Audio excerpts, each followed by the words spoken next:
So this mission is actually sort of problematic, and we had to change our route a bit to do that. So we used to not level up at all in Eden Prime, because, you know, we could kill the enemies easily enough with Ashley and Kaden shooting some random guys, but now it's actually a problem for this one fight up here. Yeah. So up here there's a tram that you have to take, and there are some powerful enemies on it, and a lot of them just kind of shooting at you.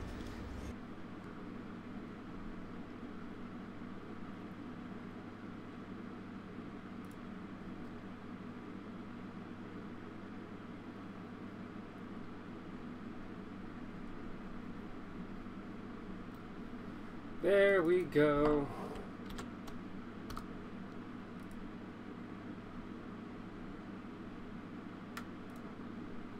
I don't wanna...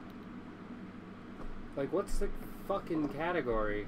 Whatever. I'll just click it there. Turn that shit off. Let me bring it down to my level. There we go. God, my fucking back hurts, dude. Oh, I shouldn't curse that much. People in my YouTube comment section said that I shouldn't. Fuck them. They're not subs anyway. Yeah, I've noticed that. Like, they'll comment about, like, oh, I like the video, but you curse too much. You'd be great and so much bigger if you didn't curse so much. They didn't subscribe. Maybe because they don't like my fucking potty mouth. Fuck 'em. That's what I gotta say. Ba, ba, ba, ba. Let me just triple check.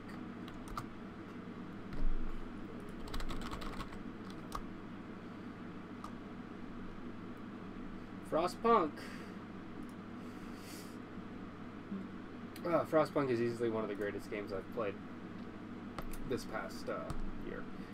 They need to, like they said, they've talked about this. The devs have talked about they need to input fucking, what's that shit called? Endless mode. Once there's like a sandbox endless mode, then oh god, dude. I don't know. I just feel like it's like one of these things. It's like a city builder essentially. There's a lot more to it than that with Frostpunk. But what I've definitely noticed with Frostpunk is that you can get to a point in the game where everything's kind of automated. And it's automated to the point where you may not need fucking... Like, if there wasn't endless mode, you would literally get to a point in the game where that's it. There's not really much else you can do. Everything's like kind of automated. Yeah, sure, your city can grow, and if it grows, then you need to add to it. But for the most part, once like you get to the point where the struggle is no longer there, trying to get all the numbers in the right places, it streamlines it and becomes automated. That's why I like the story mode that they have. Endless mode I think would be fun. Big old sandbox mode, see how long you can last. If they threw in some variables and stuff like that, like the longer you play, the harsher it gets kind of thing. And yeah, then I think then it would be good. But the story mode, I would love one more story. Like, they've got 4 so far. There's the main story, there's the arcs, the refugees, and the story of Winterhome, which I haven't played that one yet. I'm still working on the arcs because I want that perfect fucking ending, right? But that is like every time I play that game, like I've already beaten it. I've beaten the main story, but I failed. I failed miserably because I beat it, but I got an ending that did not resonate with what I was intending to do. And that's because I had the Faith Keepers, you know, and I forced the people to stay.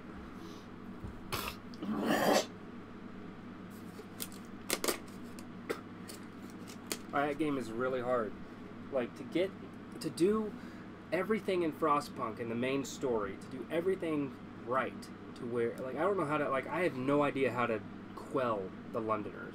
Also, if you don't enact the Faith Keepers, or if you're on the other side of the fence, the guards and stuff, if you don't enact either or, there's a whole slew of shit that you have no access to.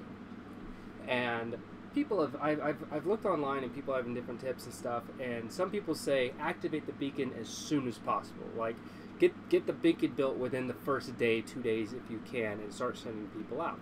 Which that's the camp that I'm in. Another group of people say, "Oh no, don't do the beacon just yet."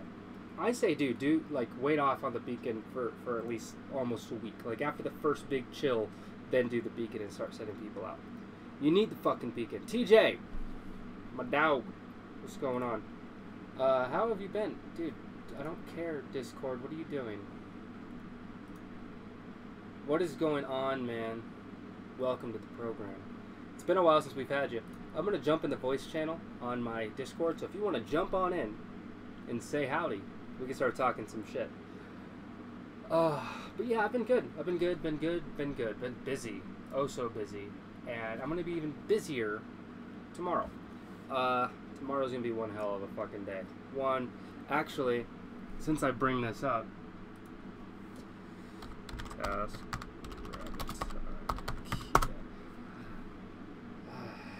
Get all your chores done today. Yeah. I can't right now. I have school soon. Oh, that sucks, my dog.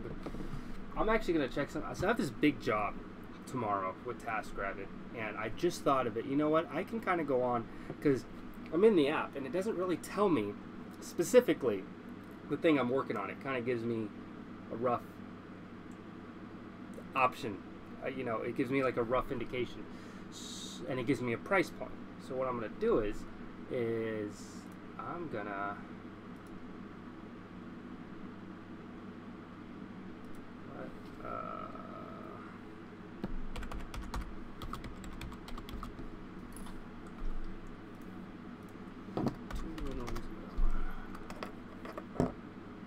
What have you been up to? What have you been up to? Talk to me.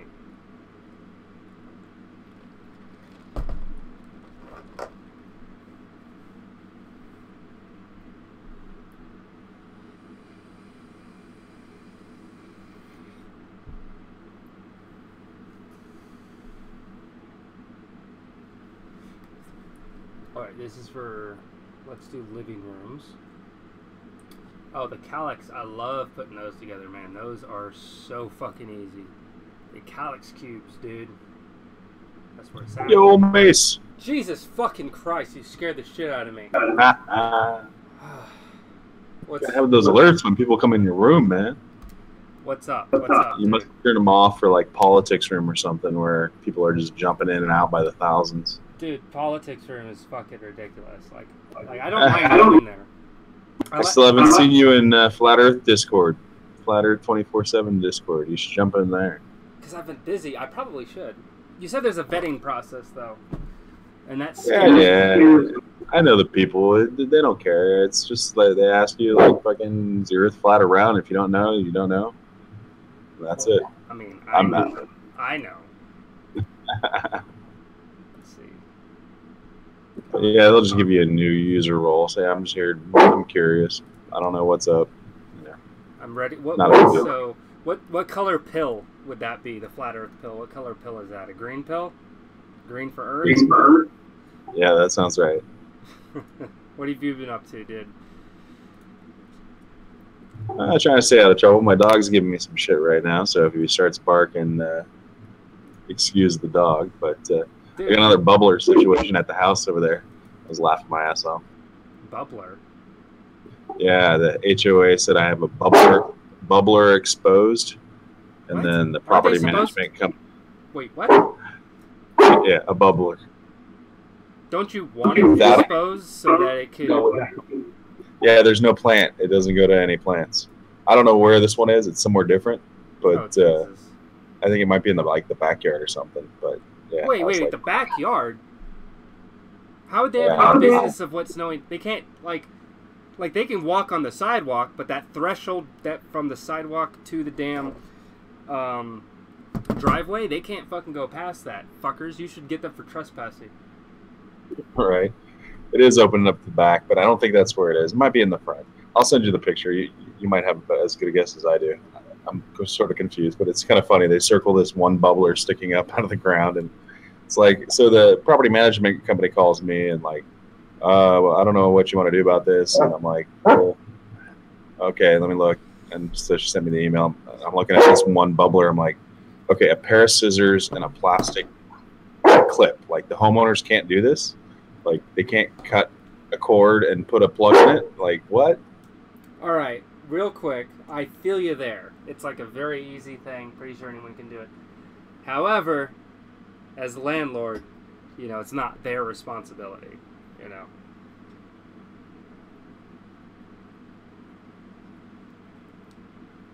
Yeah, let's open up to interpretation. You know, I mean, like, you're supposed to be taking care of the house. I mean, this isn't like an apartment or a condo, you know, where the landscaping and everything is, you know, taken care of. Like, that's your responsibility to take care of the yard and shit.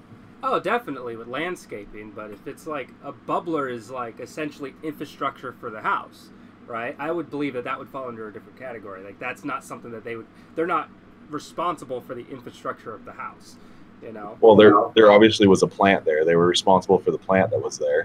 So, you know. Well, yeah, that's where it gets murky. So if they themselves remove the plant, then that's an issue. Well, I don't know if they did it or if it just died or, you know, how that all unfolded, but, like, come on, a pair of scissors and a plastic plug in. It's funny stuff. It's all good. Yeah, definitely. If they fucked around with shit that was already there, then that kind of opens it up, you know. I mean, hell, I'd be pissed. My mom fucking, she's got a property down in California, like right down the street from where she used to live, and she gets called all the time about shit. It's usually the fucking AC that they get called on. And it's not like her tenant's good, pays on time, all that shit. But she does have some complaints from time to time, and a lot of it's trivial shit. Like, one of the things is my mom has them do is change out the filter for the HVAC each month. Once a month, you know, my mom is like, hey, I have them shipped to the house. Just make sure they're changed out. That's like the only caveat for the house that as your landlord, I request that you do. Just change out the fucking filter. And I've tried going down there for her, but for whatever reason, whenever my mom's like, oh, this was back when I was doing HVAC. My son lives in Orange County. He's got time, you know, he can make time to come over and check out the system for you. For whatever reason, when they would hear, oh, my son will come take a look at it because, you know, it's free and, you know, he goes to Menifee anyway to visit his son, blah, blah, blah, suddenly they're busy. But if my mom hires someone to come out, then they're fine. I think it's because of the connection. At least back then, I think it was because of the connection because I was her son. And yeah, my mom was like, while you're there, let me know if anything is fucked up. And I'm like, okay, I'll let you know. So. Yep. Oh, man. How about you, man? Life been treating you okay? Everything going good with the fam? Family's great, dude. The family is fantastic. There was... work has been interesting. It's not like it's been slow or anything. The first week of the month is normal. It's usually slow the first week of the month. But I've been doing a lot of IKEA shit this past week. I think I did a total of 3 last week. I just did 1 today, and I have another one tomorrow. I like the IKEA stuff because it's flat rate. So if you bust it out really quick, for your time, you can make a lot of money. And so today was pretty good. I made like $300. It was actually like a $650 job with me and this other guy. And then we split 50-50. And I found out that dude actually, his day job is IKEA, and he does TaskRabbit on the side on the weekends. And holy shit, dude, that guy built some... Like, I thought I was quick. Like, I am fast, but holy shit, that guy was quick. Like, he didn't need the instructions or nothing, because that's what he does for a living. He fucking builds furniture from IKEA. So that was cool. The one tomorrow, not really sure how I feel about it, because it's weird, because in the app, it says what I'm building, but this particular thing, it's listed, is more of like the model instead of the actual item. So when I Google it, it gives me the model, and there's a model of IKEA stuff, but there's all different other types of furniture that are in that same category of the model. So I don't really know what I'm walking into. It should be pretty quick. I'll figure it out when I get there. It's whatever's. Yep, yep. But aside from all that, things have been good. I don't know. Whoa, what was that? Hello? Yo, I just said awesome. Oh, I thought I heard myself. I thought someone else jumped in. Check this. Probably you on my speakers. Now that day has come 7. What up, bro hall? Brother?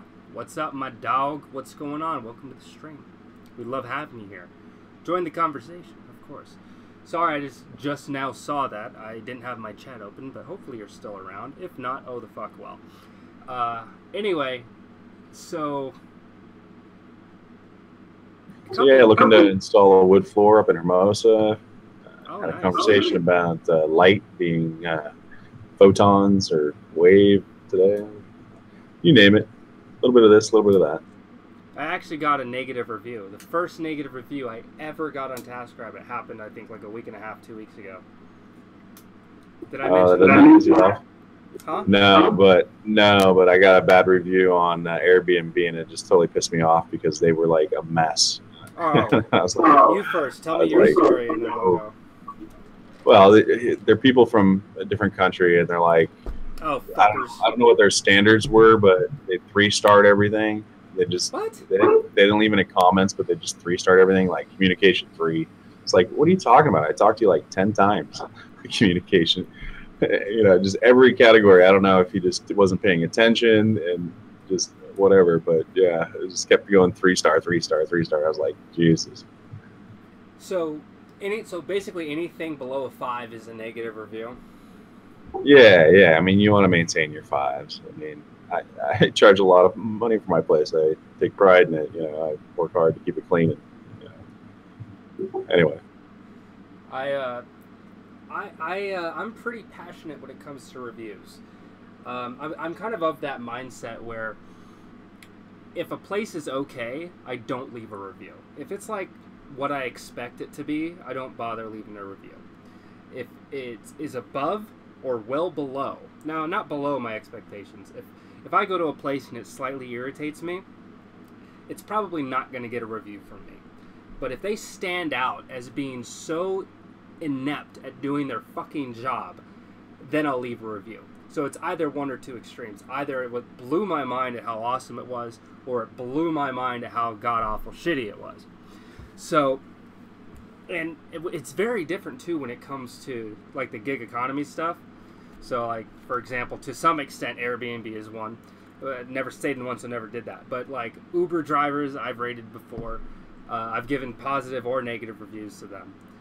And, it makes me, like feel bad because I know that the rating system is essentially their livelihood. It's kind of what keeps them on the platform.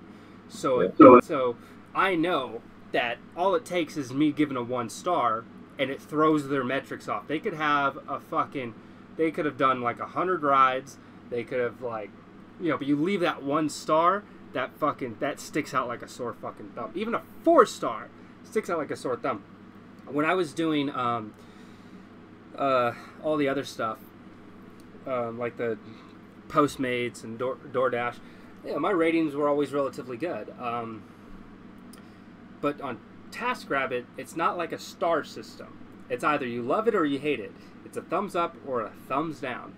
And it's weird too because it's kind of cool because on my end, if I'm done with the job, I have to rate the client regardless, no matter what. It doesn't give me an option not to. So I click the thumbs up on most of my clients because that means I want to work with this person again. Thumbs down means that they will never see my profile ever again. It'll never pop up for them. So it kind of blocks them, which I think is really cool because I have done that to clients that they're kind of a hassle or, like they'll ask me to do other work and sometimes it's work that I just don't do and I try to explain it to them and they're like, oh, this is something that, oh my God, excuse me, this is something that really, really fucking irritates me. I don't do plumbing and I don't do yard work. Those are, certain negotiations are fine. Friends and family, that's fine. But like with a lot of clients I get from TaskRabbit, I just don't have those categories open. Okay. And so I'll have some clients that'll be like, "Oh, hey, I I like you using your work. Is it cool? Can you, do you do yard work or do you do plumbing?" And I always tell them, I don't do yard work. I don't do plumbing. Anything else in the house you want, I got you. No problem. I'll take care of it. I'll see what I can do, up to a certain extent. I've had people ask me about HVAC, and I'd say, "Hey, I can do the electrical on it. If there's an electrical issue, I can take care of it. I'm equipped for that. Anything that has to do with brazing or covering refrigerant or anything like that, I can't do. A lot of independent contractors can't do it because when it comes to refrigerant, especially when you're working with a company." Hey, you're breaking up, man. Oh, hold on. Let me get in and out real quick. You're breaking up. Let me get in and out. Hello? Yep, good. Is that better? Yeah, so I kind of like explained to them, like, hey, certain places I can do certain things and other places I just don't touch. I've had clients where I've specifically told them, I do not do plumbing. I do not do plumbing. And they'll either, down the line, request me to do plumbing. Well, they don't request me to do plumbing. They request me under general handyman. Which I think fucking TaskRabbit needs to get rid of general handyman as a category. There's two categories they definitely need to get rid of. It's general handyman and minor repairs. Because people, for whatever reason, think that minor repairs is fucking anything. People think that general handyman is fucking anything. And it fucks us over because there's different pay for different categories. For example, for an electrician, whenever I do electrical work, it's $30. Whenever I do general handyman / minor repairs, it's $25. So for me to go out and do these things, when I do something that requires more skill, a little bit more knowledge on my end, if I'm going to be working on electrical, I'm trained in electrical. That's an investment I put in myself. So if I'm going to be working on that specific type of job, I want it to entail the type of pay that I expect for that knowledge.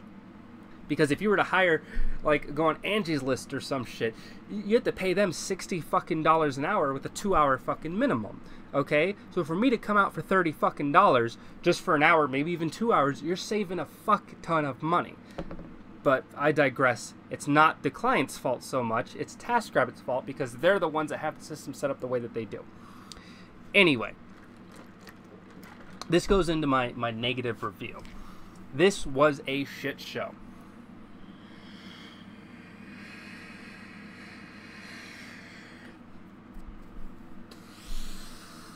Yeah, what happened, man?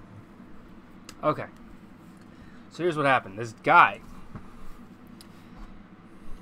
he hired me to replace a light bulb. And he said the ballast may have to be replaced. If it does, I already have them.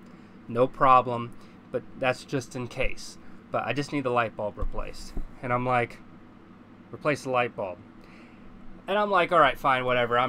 Everyone has their reasons for hiring people to do any kind of fucking job that they just don't want to fuck with, right?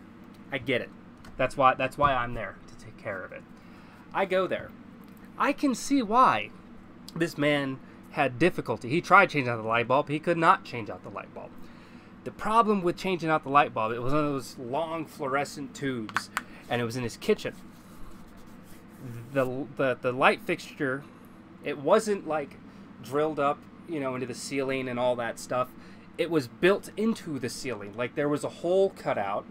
The light fixture was put up past the drywall, and then there was this crown molding that covered it up. So it was extremely difficult to try to get, because you undo the fluorescent tube and you try to bring it down, it hits the crown molding of the wood, the wood. And it was so hard to wiggle it out. So I had to undo every single light bulb, kind of move them and shift them around, and I was finally able to wiggle it out. Put the new ones in, and bam, ballast was out. Ballast didn't work. And that's when I told him, look, and here's the problem that I have, is that this was someone that does not understand what TaskRabbit is. He doesn't understand that we're independent contractors, right? He's thinking of this as a company, and you just choose which employee you want to come to your house to do the job. So obviously he hired me, so I appreciate that. Hired me to come down, and I told him, look, I'm really pressed for time. You're pressed for time, because he was in the middle of selling his house, and he had to sell it, or he had a home inspector coming at noon, which is why he needed that light bulb fixed, and the ballast was out. And so I'm like, all right, fine. So let me check it out, right? And this is on me. I should have done this ahead of time. So I don't, the negative review, I don't hit him too much on. That's his personal experience of the service that was given. But there's something that I do is I pride myself in my work. Okay, I don't give shoddy work, period. I don't do shortcuts, especially when it comes to electrical, because the high liability that can come with it if something were to go wrong. Not that something would, because I'm confident in my abilities, but however, I don't take fucking shortcuts. If I'm going to do a job, I'm going to do the job right the first time, no problem. Okay? Now, let's move back to my fault, right? So I take the ballast out. Big problem. I took out the terminals where the light bulb, the ends of the fluorescent tubes meet. And I'm like, all right, let me go. I'm going to go out to the truck. I have the ballast with me, the terminals and all that. I'm going to go sit out in my truck. I got all my tools and my stuff there. I'm going to go out, change them out real quick, and I'll go hook it back up. No problem. Oh, real quick. So before I did all that, before I even started fucking with the ballast, I told him, typically when something like this happens, we have to finalize the task and then move on to a new task, which you would request me for, which would be electrical. You know, that's just how it is. This is a more intense work than what you initially hired me for. And then he started bitching about that, and it's like, well, it's a general handyman thing. It's like, you got, and I try to explain to him, we're independent contractors, and that's kind of how it works. And I told you ahead of time that if the ballast would need to be replaced, I even showed him in the chat log, if the ballast needs to be replaced, then we're going to have to transfer it over to electrical. Even in the chat, you said, okay, that's fine. And he's like, well, I thought you were describing the type of work, not that it would have to be changed. And I'm like, that's what I said, though. And I was like, like I said, don't worry about it. You're busy today. I'm busy today. I got other tasks. You've got other stuff going on. Let me just take care of this for you. But I'm letting you know in the future that other taskers are not going to be that flexible. I'm just being transparent with you. So then I take the ballast, take it out the truck. When I get out of the truck, I realize, and I wish to God I would have noticed this when I was first in the house. The terminals where the wires went in were like fish hooks. Once the wire goes in, it's not coming out. And so I was like, holy shit, the only way to do this with the terminals like this is I have to cut the old ones off, leave enough space, and then wire nut them to the new one. Now I can understand that most homeowners will be perfectly fine with that. Most homeowners would be okay with that. It'll work, it'll get the job done. Me, because my name's attached to it, I'm the one that holds the responsibility and the liability for it if anything were to ever happen, because that's on me. I don't take shortcuts. So because I don't take shortcuts, essentially cutting off the old terminal and then wire nutting it to a new ballast is definitely considered a shortcut, because what you are doing is you're creating an area that a short can actually happen. Now, is it likely to happen? No. Is it advised that you just get new terminals to fucking put the ballast into instead of fucking around with the old ones? Yes, it's definitely far better to just get fucking new ones. Okay, because for all we know, the terminals could be out and the ballast could be fine, because it could be a short somewhere. And I really wish, ever since then I've started taking more pictures of all the jobs I go to. But with that one in particular, I definitely should have taken pictures, because if you would have looked up, there was some kind of surge or something. It was like all that black soot shit was up there, like something happened up there. So I was like, all right. So I went in and I talked to him. It's like, look, and I explained to him the same thing I told you. In my trade, this is considered a shortcut. This is something that could be potentially dangerous, not likely, but it's something you just want to do a whole brand new thing. Not saying you need a whole new light fixture. That's an extreme amount of work. But what I'm saying is you want to do it properly, so you would need new terminals for these to go into. He didn't like that answer. And he's like, well, the guy at the store told me that that's all you have to do. And I'm like, to an extent, he's correct. That's a shortcut. That's a very quick, easy fix for it. That's essentially a Band-Aid. Just wire nut the new wires to the old ones and the old terminals, and then there you go. And I told him, if I do this, hook everything back up, and it turns out that it still doesn't work because the terminals themselves are fucking bad, what are we going to do then? And it just got to the point where he's like, well, all right, well, just if you can't do it, then just put him back up. And I'm like, no, I can. I'm just letting you know that, because I had to tell him, like, it's not that I can't. It's that I won't, because it's too much of a liability for me, and I pride myself in my work. And I wouldn't want to leave you with shoddy work. And it's like, well, we're selling the house anyway. And I'm like, I understand that, but my name is still attached to that light fixture. And he's like, fine, put it back up. So I put the first ballast back up, screw it in, hook it up, and then I go for the second one. And as I'm up there, I drop the screw. I come down to find it, and I'm looking. I saw kind of where it dropped, but it's kitchen tile, so it bounced. And I'm looking on the kitchen tile, like, where the fuck is this thing? I spent about 5 minutes, and I'm looking for it, and I can't find it. He comes inside, and he's like, well, what'd you mess up now? And I'm like, oh, no, I just dropped the screw. I'm just looking for it.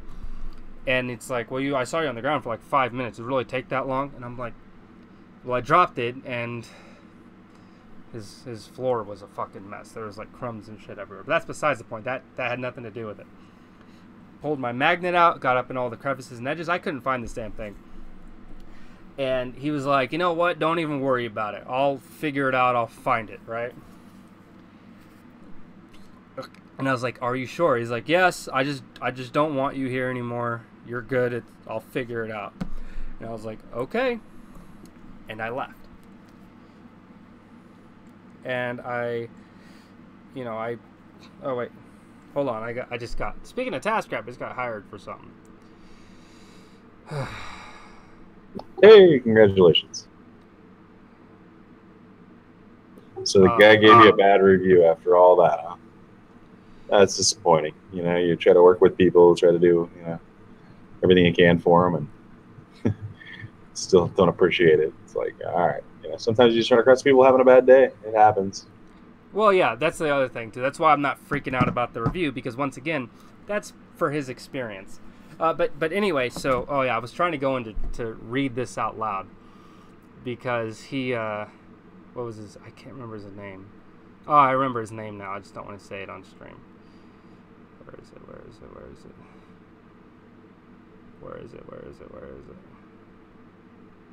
Oh, it was a while ago, actually. Wow.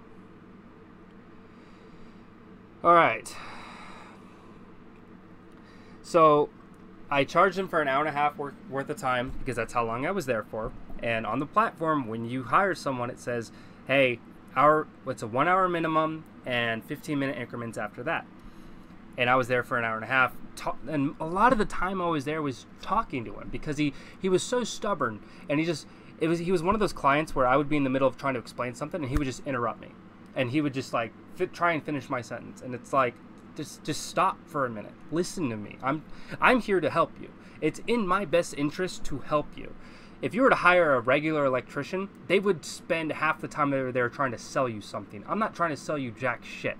I'm trying to help you so I can finish this job so I can go on to my next one. It benefits me to finish this right the first time and get a stellar review. It does not benefit me to fuck you over. So right after I left, which was at 9:40 a.m. is when I invoiced him, at 2:28 p.m. that same day, he wrote, "You must be crazy. I am not at all satisfied. You just left without saying anything. I'm disputing the charges and I've already filed a complaint with your company." Once again, he doesn't understand. TaskRabbit's not my company. TaskRabbit's a platform. He can file all the complaints he wants, but it's not, you know what I mean? So, and I wrote, "I am sorry that you are not satisfied with the situation. It is well within your right to dispute those charges. I did explain things with you thoroughly while I was there, and at the end, you didn't want me to stay looking for the screw. You let me know you no longer needed me there."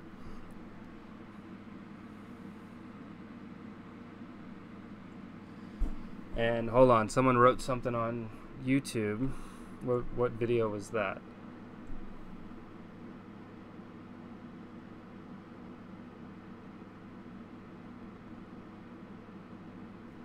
All right, whatever. Okay.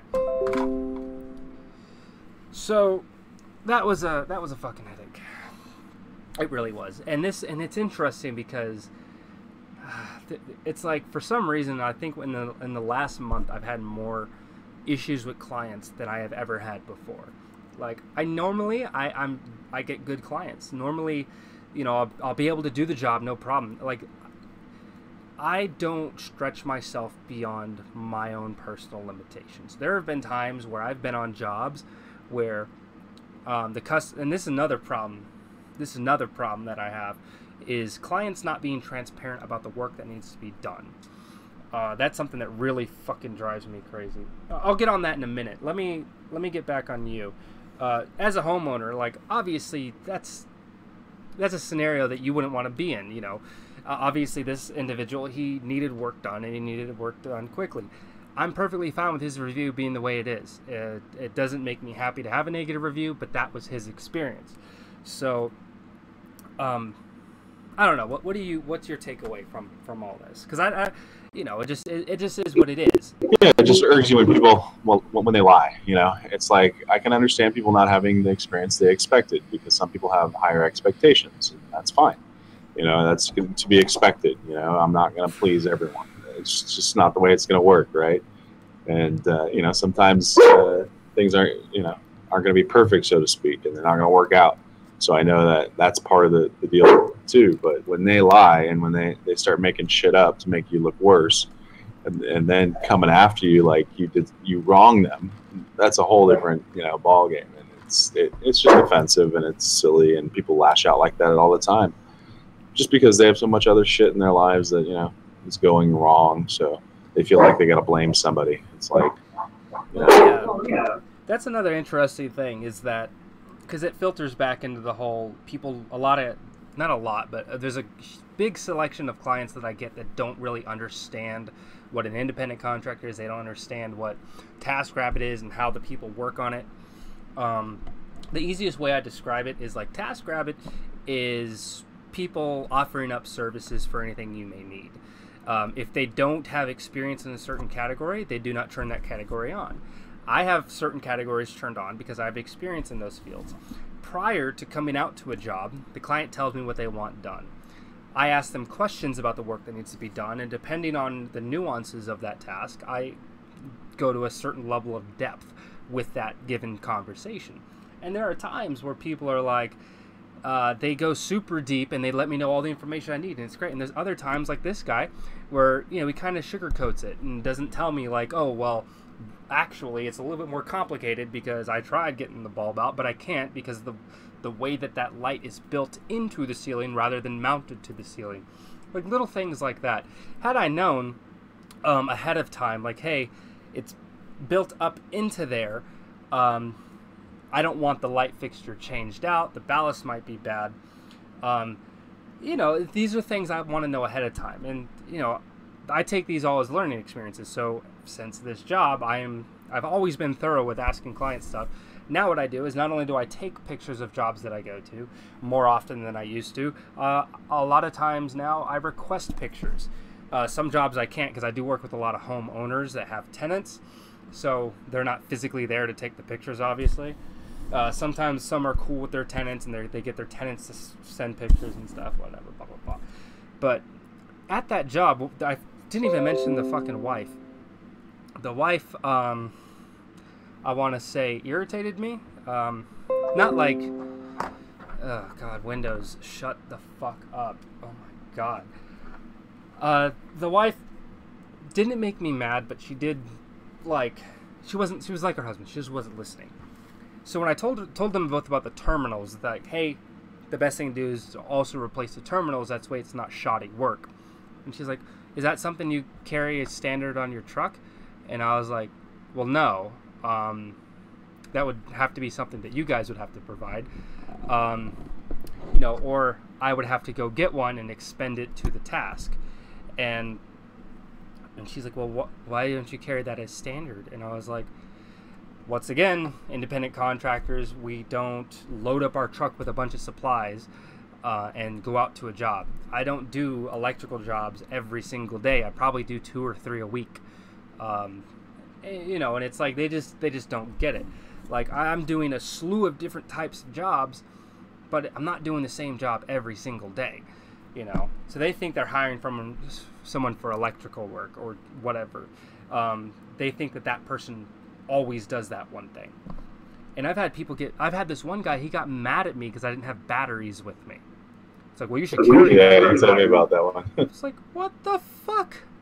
You want me to spend a shitload of money carrying a shitload of batteries with me that I'm not always going to use, and then when I finally get somewhere that needs batteries, you want me to just give out these batteries for fucking free? You know? It's like, that's... It's like... People just don't think things through. It's like, really? I'm supposed to carry batteries around for clients that might need them? Okay. Oh, Thomas, welcome back to the show. I mean, like, my thing is like this. There are certain things that I don't mind spending money on. For example, anchors. I always buy really good, really sturdy anchors. And I carry various types with me. The snap toggle ones, I carry ones that are designed just for studs, ones that are for stucco. Like, I carry a plethora of different anchors with me. And the reason why is I don't want that shit to fall. Ever. So, if I, like, let's say that someone bought curtain rods and it came with fucking anchors, right? I never fucking use those. I throw those away and I use my own because I know that when I hang mine up, that fucking curtain rod is going nowhere. You see what I mean? Like, those are the kind of things I'm willing to invest and put money into. You know, I probably spend about $25 a month on one particular type of anchor that I use all the time. But I know, guaranteed, that every single job I go to, that fucking anchor is not going anywhere. That the thing that's holding it up, it's not fucking moving. Yeah, some things are worth it, and you know what your gig is, and like what type of business you're getting on the regular, and the tools that you need for it. It's not like you come unequipped for the job, you know. It's just, you know, there's limitations to what you're prepared for. Exactly. Thomas, what's good? Just chilling with good old Femor. What's going on with you, bud? Oh yeah, but then yeah, so I try to be involved in communities, right? Like, you're a part of the whole flat earth thing. You talk to people that are like-minded or anti-minded, I guess, but they're all in this sub-community where people can talk and chat. So on Facebook, there's a couple different TaskRabbit communities I'm a part of. One of them I left because it's just all negative. It's called TaskRabbit Confidential. And literally all it is people bitching about the platform. But they're not... The problem is that these people, it's like they don't know what they signed up for. Excuse me. It's right. There's something to be learned from that, too. I mean, you can get at people's complaints. It's like, okay, I know how to avoid that. I know how to avoid that. It's like people are just being stupid if they don't know how to deal with most of this stuff, right? But you know, there might be some things there that you hadn't thought of. You know, as long as it's topic related, whether it's good or bad or indifferent, you know, you're getting some sort of valuable information. There's some value there. No, the reason why I actually left that, the moderator and the guy that he has as admins or whatever, the people that kind of run that page, if you go against their notion of thinking, they'll delete your comment. They'll delete your post. Oh, whereas TaskRabbit United, as long as you're not like being racist or insensitive or whatever the fuck, they'll let you say whatever the hell you want. Like, I've literally posted my YouTube videos on there, and they say no promotion. So every time I post one of my videos in a comment, this comment is going to answer your question, but I don't want to type it out. So I already made a video about this 6 months ago, so go ahead and watch that. That answers the question. And it's a lot healthier of an environment because when people, they have a grievance, they're looking for a solution. Whereas in the other page, they're looking just to bitch and moan. They're not looking to solve anything. There was this one guy, there's this one dude that was like, I signed up for TaskRabbit and they finally accepted me, and I got a job and I didn't want to do it, so I declined it. And because I only got offered one job, the way it set my metrics is I have a 0% acceptance rating. And so now I'm kind of fucked. And it's like, that sucks, dude. And he kind of like, and this is TaskRabbit's fault. They're not giving me work and this, that, and the other. And it's like, all right, let me break this down for you. And I was telling him, the way that TaskRabbit works, TaskRabbit doesn't send you jobs. Clients pick you. If a client is looking at a list of potential people to work with them, they're going to choose the person that they feel is best for them. And I've told people before, is your profile picture, is it shitty? Okay, you might want to change that. The number one thing about my profile, the reason why people hire me is because of my picture. My profile picture is fucking wonderful. And it's a friendly face. It has a smile. It looks professional. I'm clean cutting it. It's a wonderful profile picture. It's very inviting, very welcoming. That makes people click on my profile. When they click on my profile, how is my profile written? My profile is written extremely professional. I give them, I showcase my personality, while at the same time, I demonstrate a level of expertise that I had in a given area. And that makes people feel, this person, I'm willing to have this person come into my home. When I look at other people's profiles, when I see people bitching about not getting work, their profile picture is either blurry or it's like them drinking a beer or some shit. Like, it's not professional at all. And then you read their actual fucking, their profile, and their profile is fucking garbage. Like, they put no sense into it. They didn't take any time to actually write out a decent fucking profile. There's a slew of reasons why you're not getting hired. And I was like, can you link your profile? Can I probably give you some tips? And I was trying to help this dude, and he's like, "No, man, it's all TaskRabbit's fault." And it's like, no, clients pick you. Okay, like, I was like, check this out. When I first joined TaskRabbit, I made sure that, like, I have to give people a reason to hire me. And I have 0 tasks on my side. I don't have any, like, it doesn't matter if I spent years doing one type of job or another. On TaskRabbit, when you first get on, they say, it shows you how many tasks that a person has done. And it showed that I had 0. So what can I do to get people to hire me? Well, I'm going to undercut the fuck out of everybody. I used to do furniture assembly for $18 an hour, whereas normally $22 an hour, that's the given range. Like, most people, it's around $22 an hour. I'm at $25 an hour now. Over time, I've given myself a raise, because the more tasks that I do, the more people that want to hire me. Even with my 99% customer satisfaction rating as it currently stands, if you go to TaskRabbit in Las Vegas and you click on a slew of different types of jobs, there's a whole bunch of different categories you can pick on. You can search and then find the person that you want. And when that list comes up, who's at the fucking top? Damn near every single time. Fucking me. So when you do the mathematics, there's me and my buddy Duncan, right? So Duncan, he's also been on the platform. He's actually been on the platform a month longer than me, but I've done more tasks than him. And the reason why that is because Duncan charges more than I do. But that doesn't stop him from getting work. You know, we all have our different strategies and stuff. If you look at Duncan's profile, his is very professional. It's very friendly. There's a lot of reasons why people want to hire Duncan. So great for that. So for the longest time, it was kind of like a race, like who's going to be at the top, who's going to be the top. So I had done more tasks than him, like probably about 30 more tasks than him. And I had 100% rating. He had 100% rating as well. So when you do the mathematics of our number of tasks to our rating, I was number 1 in the entire Las Vegas area. After this negative review, I'm now 2nd, and he's number 1. Anyway, I'm just ranting and raving. That's cool, man. It's your business, man. You got to think about it and how you want to shape and model, you know, and as you're recognizing you're getting listed at the top, you know, you start to increase your prices. Like, you know, I debate whether or not to increase my rent prices every month, you know, or every year or every 6 months. And how I portray it, I got to keep on top of that. You know, I got to keep up with, you know, the words I use, the listings, the sites, you know, all that different kind of stuff. Yeah, man, it's definitely you got to take pride in it, and you got to put the effort into it. It just doesn't happen. You know, you got to have a strategy. It sounds like it's working out for you, man. That's awesome that you're ranked and rated that high, and that it's working out for you. That you're really taking it to the next level. Hopefully, you know, as you decide to increase your prices, business continues to flow. So check this shit out. That's all fine and dandy. I want to talk about watches real quick. Because there's another grievance that I gotta say. You ever heard of Watch Gang? I had a watch called a Sector. You know what a Sector is? No idea. Check it out. You might like Sectors. I think they no longer make them, but they might. Sector watches. Ooh. Pretty pricey. Some of them aren't too bad. Some of them are in a decent range. So yeah, they're still around. They have a 2018 collection. There's a plethora of different watches. Is it European? Yeah. Yeah, okay, yeah, everything's in the euro.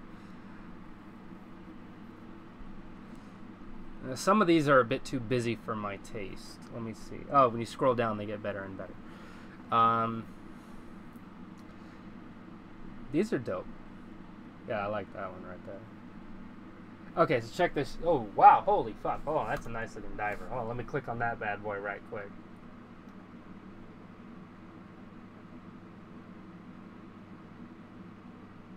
Whoops. No. Damn you. All right.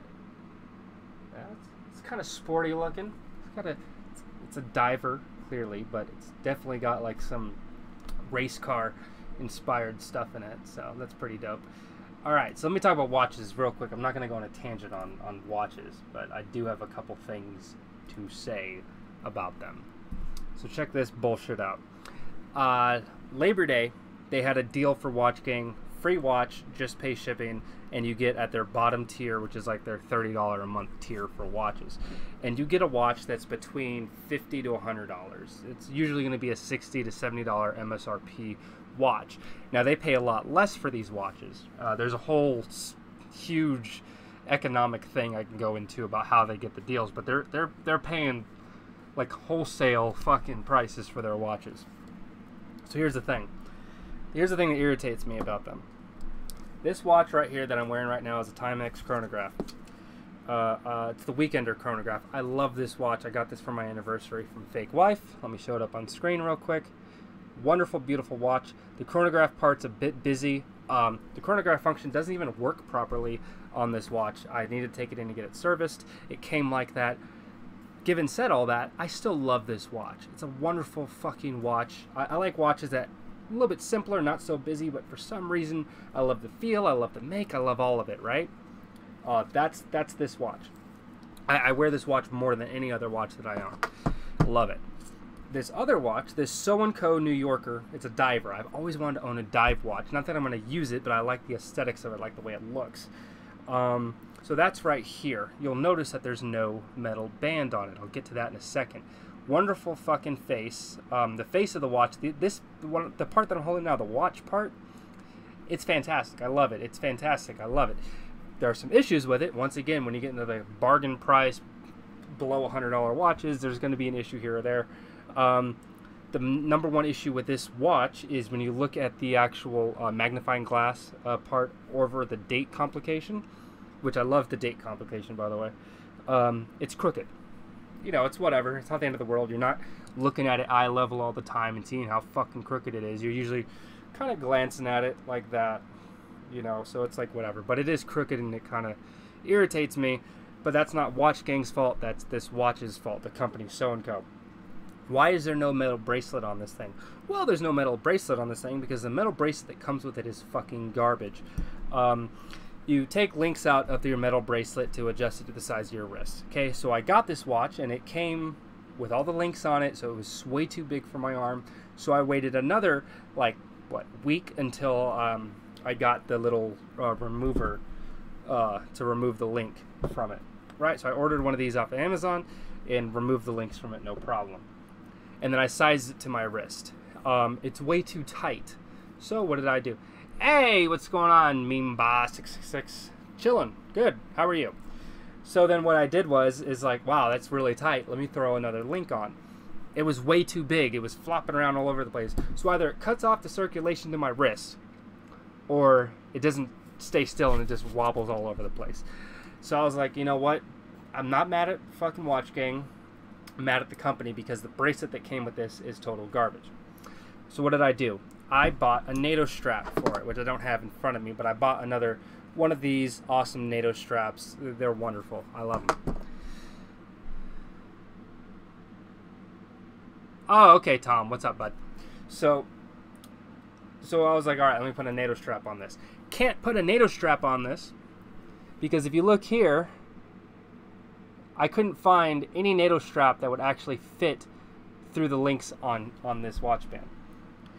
All right, so I went looking for a metal band that would fit this. No metal band except for the one that it came with will fit this because of the design of where the links are. It's like a proprietary fucking thing, and I've taken it in, I've looked at different bands, and no other fucking band I can find will fucking work with this watch, except for the one that it fucking came with. Love this watch, even with its little magnifying glass bullshit. But I can't stand the fact that I can't switch out the bands on it. If I have a watch, I want to be able to switch out the bands on it. Moving forward, so this is the one that I got. I just had to pay shipping for it, and it was well worth it. It retails for like $70, $75. I only paid $10 for it for the shipping. So that was well worth the $10 initially, but now it's just garbage, unfortunately. Just a political question. Hit me with a political question. This is the new one that just came in, and this is the reason why I quit Watch Gang. This watch right here. Love the band. The band is fantastic. It's a little bit simple. It's a little, and simple's good. Simple's good. It's not a bad watch. I've worn it a few times. It's a decent watch, but it's not. It doesn't resonate with me. It was the first time I paid full price for the service, and I just wanted to try it out. I had a bad first experience. Let me try it out again. It's not my style. It's not my taste. It's a nice watch, but it just doesn't scream Mace Fowler. I like the band. The band is better than before. Israel, hands down. Fuck Palestine. They can go suck a goddamn dick.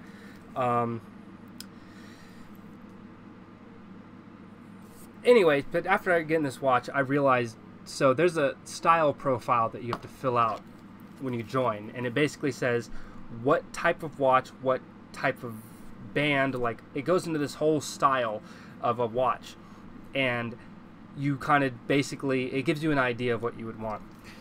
I don't like leather bands. This particular leather band I really like. I don't like the ones that are all kind of rigid where they like kind of wear and crack over time. This particular one's really nice. But the face of the watch itself, it's just not, it's not me. It's a little bit more refined, more dressy. I want to be able to have a watch, like if I could have a diver, I could bang this on something no problem and it's going to be just fine. Or this Timex chronograph, could I bang this on something? I've dinged this watch up so much and it's still damn near flawless. I love it. But this one, I can tell if I touch like paper with it, it's going to scratch. It's just too dressy. It's too, you know, I'm the handyman guy. I don't need to be walking around with something like this. I need to be walking around with something like this. So what I decided to do, instead of and I called Watch Gang, and they had me on the phone for 30 fucking minutes. I kept, like, number one problem that I had was, on their actual website, you cannot cancel. You can postpone your membership, but there's no option to cancel it. So when I called in, and I was like, I'm going to be honest, that's kind of a shady business practice. Oh, it's not a shady business practice. We just think it's a lot easier for you in case you want to come back. And I'm like, I don't want to come back. I want an option to cancel.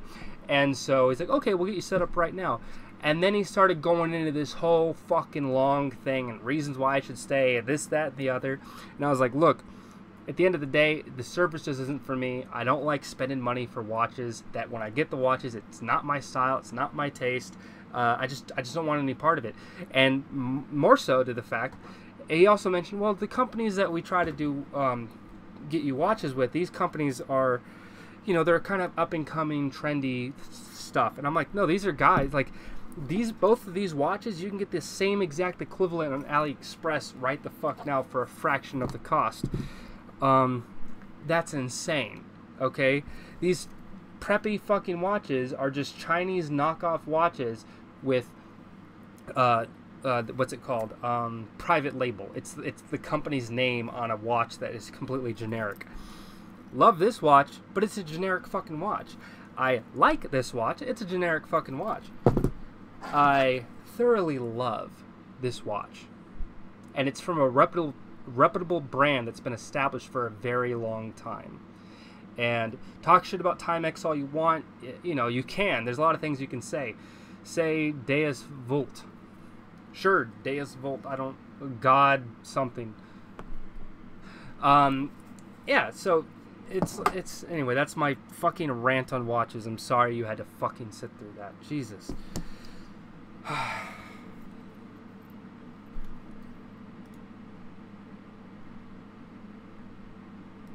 It's all good, bro. I see these sectors, some of the older ones are selling pretty cheap. They get a nice feel. That really well-made watch if you're in the market for a new one. Not just yet. I probably won't get a new watch until sometime after Christmas. I mean, I'm good for right now. But I will definitely be on the lookout. I bookmarked the page when I Googled it, because they do have some pretty nice looking stuff. But yeah, these are going to hold me off for a while. Especially got Christmas. No, I have Christmas coming up, right? But then I have 2 birthdays coming up. So that's going to be... I have my son's birthday, my youngest, on the 16th of November. And then on November 23rd, I have my oldest son's birthday. Oh, so check this shit out. You're going to love this. So to say fuck off to watches, I'm actually going on vacation. The first vacation I've had in years. Awesome. Where you heading, man? Egypt. No shit. You chose Egypt. No, I'm not going to fucking Egypt. No, I'm going to Washington. Going to Washington. Nice. No, I wouldn't go to Egypt. Not now. Maybe if things died down in the Middle East. Go see the pyramids. Why not, man? Going up to Washington.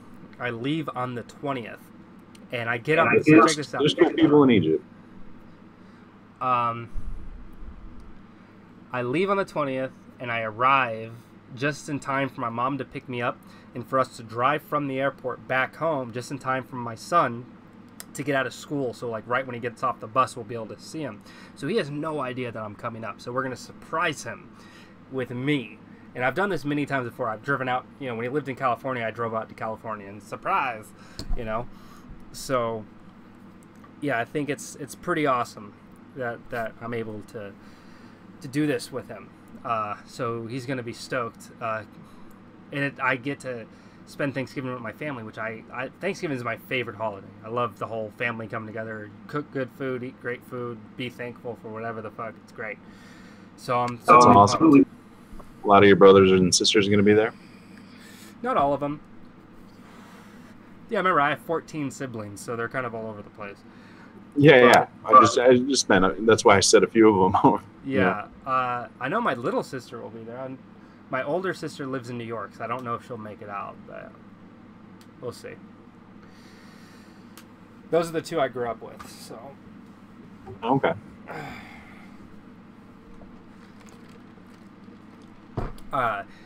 So have we talked about? Oh, what's up? Been a while since you've seen your mom? Let's see. No, she makes trips to Vegas probably once every 5-6 months. Great. That's awesome. Yeah, it's weird. It's like she's still, like, she's not retired. She's still actively working. She does her house flipping thing, and she rents out places, and at the same time she also still does drywall, and she does everything. I don't think she'll ever stop working. She just loves it too much.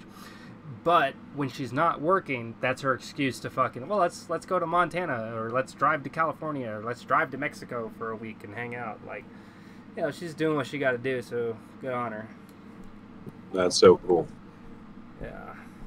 That she makes time to come see you, and that's that's fantastic, man. Oh yeah, yeah. She makes time, which is great.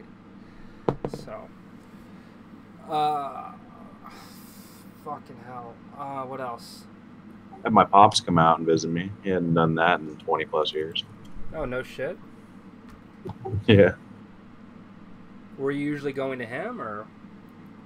Yep. Or meeting in Vegas. Where's he stay? With me. State. Oh, New York. Oh yeah, that's quite the distance. Yeah. I've been doing it my whole life. It's pretty crazy. Where I lived in upstate New York, and that is a whole new frontier, man. It's a rough country. Yeah. Syracuse.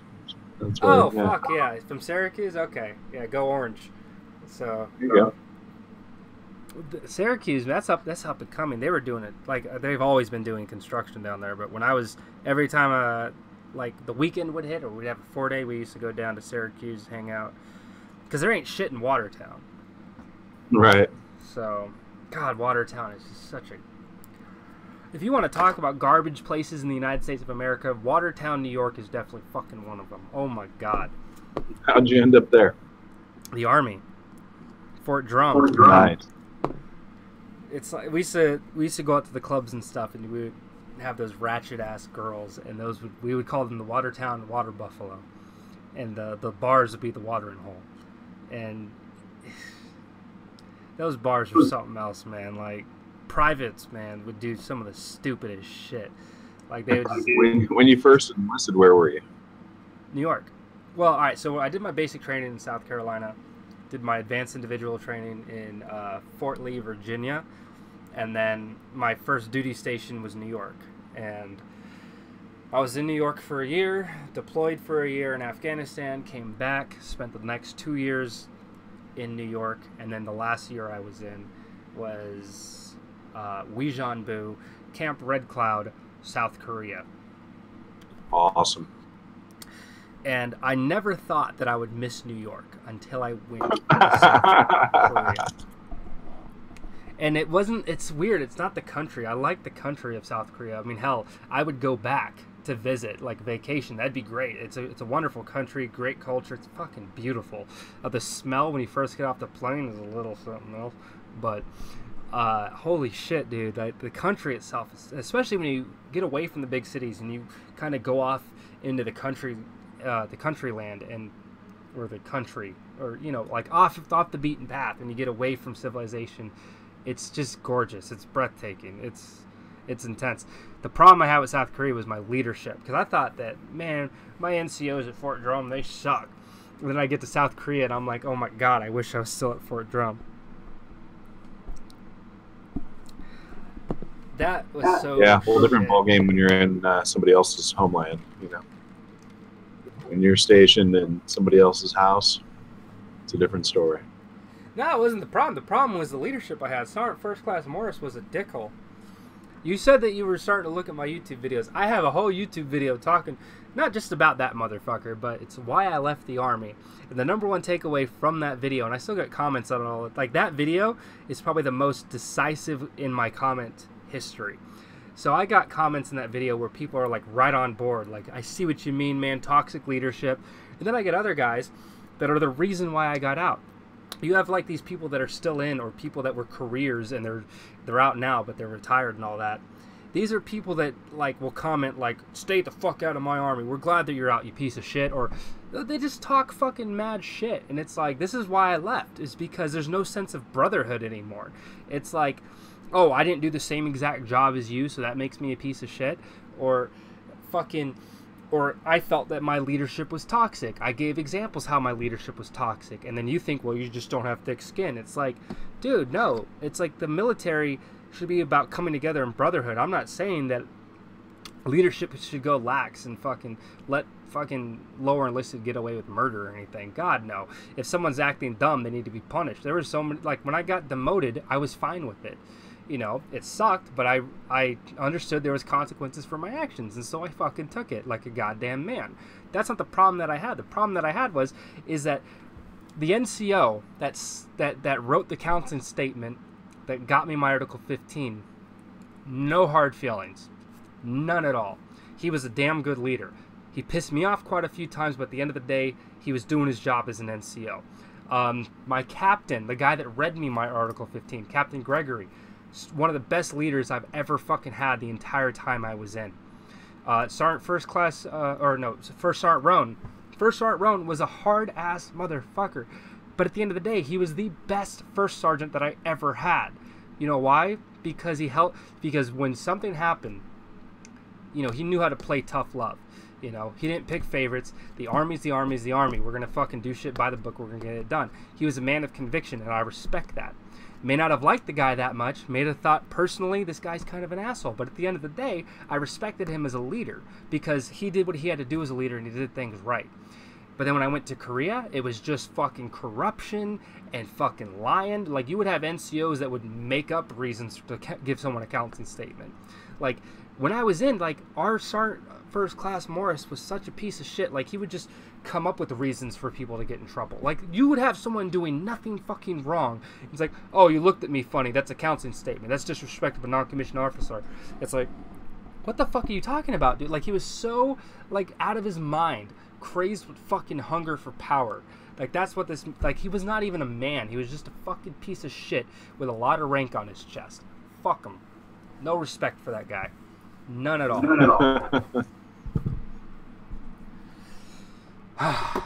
Wow, man, this is getting crazy. Yeah, man. Life. So, what do you end up being in there like 6 years? 5 years and some change. I always say 6 years. It's just quicker to go that way. But it was like 5 years and 7 months to include my training. So 5.5 years. Nice work, man. That's quite a bit of service. Oh, yeah. And I got out February 2nd, 2014, right before my 24th birthday. And it was great. You know what really sucked about Korea? Having a girlfriend that worked with me. We were in the same unit. We worked in the same fucking building. And Miss Sergeant First Class Morris used to give a shit for it all the fucking time.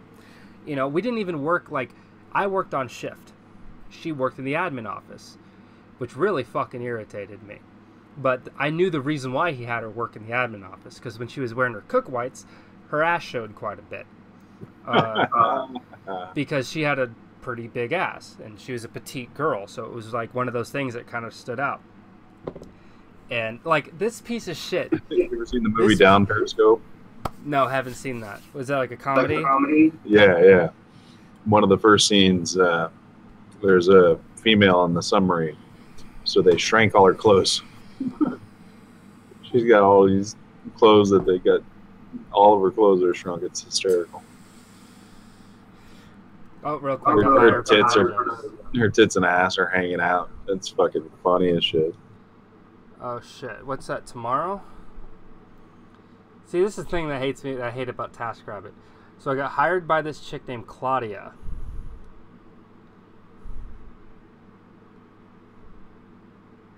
Hold on. I'm just gonna accept this task. It's fine. Yeah. Give me a second. I gotta. All good. You ever replace an AC compressor clutch? I've changed out compressors before, but a compressor clutch? What? Yeah, on your car or truck.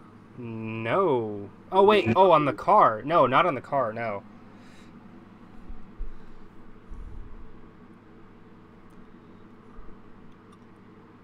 Here, check this out. I'm gonna put this up on screen. So, I have an IKEA furniture assembly job tomorrow at 10 a.m. For whatever reason, this client was able to hire me tomorrow at 10 a.m.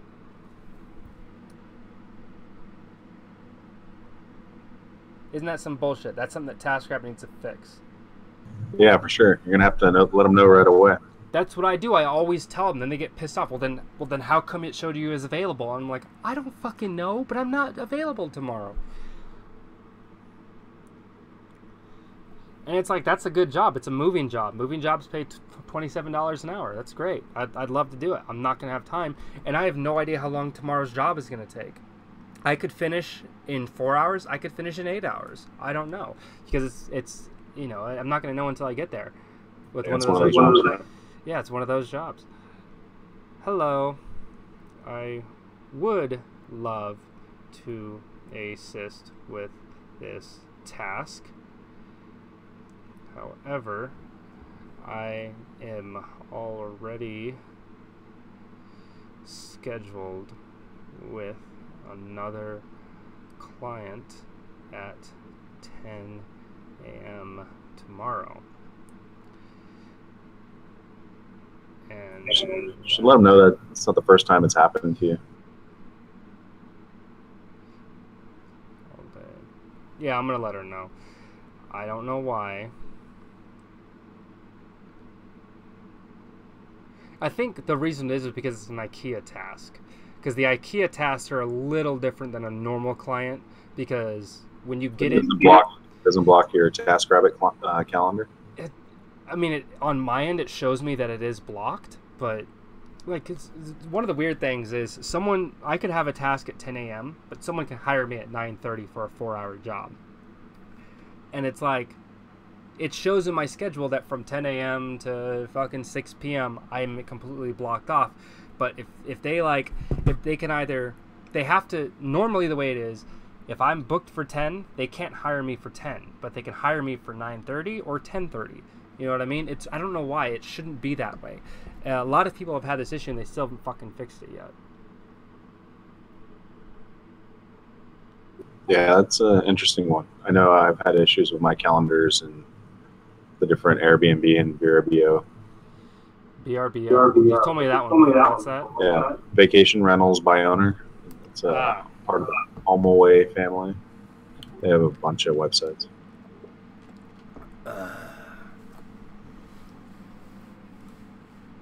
Fucking A, man. What else is new in your world? Hit me. Just trying to stay on top of shit around here. You know, that's always a challenge. One day at a time.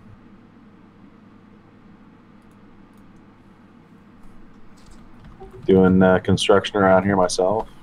Getting materials, trying to get my truck fixed. That's why I asked you about the AC compressor. That fucking truck of mine, I'm trying to get the AC compressor, the clutch on it, back on. And oh my goodness, I think I need a special tool to do it. It's just You want me to drive out to California? No. No. I don't even have the tools for that. Like, when I was working on the Ranger, I was getting tools as I needed them. It was one of I just wanted to know if you related to how hard this fucking was to do. I was like, fuck. Have you already done it? Yeah, well, I don't have the clutch back on. I got the clutch off, which is a challenge in itself.